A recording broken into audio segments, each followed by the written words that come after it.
1987 সালের 24শে জুন দিনটি ছিল পৃথিবীর জন্য খুবই গুরুত্বপূর্ণ, কারণ ওই দিন সাধারণ এক পরিবারে জন্ম হয় অসাধারণ এক ছেলের, যার বাবা ছিল একজন দিনমজুর। ছেলেটির দাদু চাইতেন সে যেন একজন ফুটবলার হয়, বিশ্ববিখ্যাত ফুটবলার।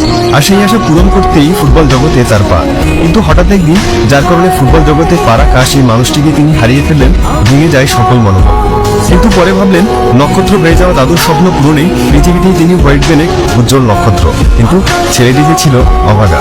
মাত্র 10 বছর বয়সে গ্রোথ হরমোন ডেফিসিয়েন্সি এক রোগে আক্রান্ত হয়, কমে যায় তার শরীরের গ্রোথ। আর ফুটবল এমন একটা খেলা যেখানে খেলোয়াড়ের কাজ খুবই গুরুত্বপূর্ণ। 10 বছর বয়সে যদি এমন পরিস্থিতি হয় তাহলে বেশিরভাগ শিশুই হার মেনে নেয়, কিন্তু মেসি তাদের মতো ছিল না। এই রোগের কারণে তাকে প্রতিদিন পায়ে ইঞ্জেকশন দিতে হতো। 10 বছরের একটি বাচ্চার কাছে এটি নিঃসন্দেহে একটি অসহ্যকর যন্ত্রণা ছিল, আর তার চিকিৎসার জন্য প্রচুর টাকা খরচ হতো, যা তার পরিবারের পক্ষে চালানো একেবারে অসম্ভব ছিল। বাবা ছিলেন সামান্য শ্রমিক, আর তার মা কাজ করতেন লোকের বাড়িতে। কিন্তু মেসি থেমে যান, করতে শুরু করেন কঠোর পরিশ্রম।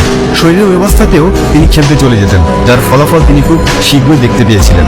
একদিন মেসি খেলছিল, আর সেই খেলা দেখতে এসেছিল বার্সেলোনা ইয়ুথ ক্লাবের প্রেসিডেন্ট। মেসির খেলা দেখে তিনি মুগ্ধ হয়ে যান, সাথে সাথে চলে যান তার বাবা মার কাছে। বাবা মার কাছ থেকে মেসির গ্রোথ হরমোন সমস্যার কথা শোনার পর তিনি বললেন মেসির চিকিৎসার সকল খরচ পুরোপুরি তার টিম বহন করবে, তবে তার পরিবর্তে মেসিকে স্পেনে গিয়ে বার্সেলোনার ইয়ুথ ক্লাবের হয়ে খেলতে হবে।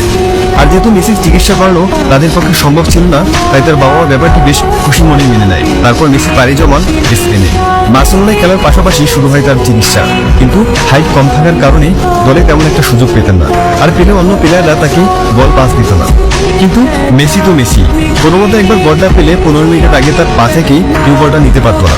2012 সালে তিনি 91টি গোল করে তার নাম গিনেস বুক অফ ওয়ার্ল্ড রেকর্ডে তুলে নেন। একমাত্র 6টি গোল্ডেন বুট থাকা প্লেয়ারটিও এই মেসি। 36 বছর পর সৃষ্টিকর্তা মেসিকে সম্পূর্ণ করেছেন।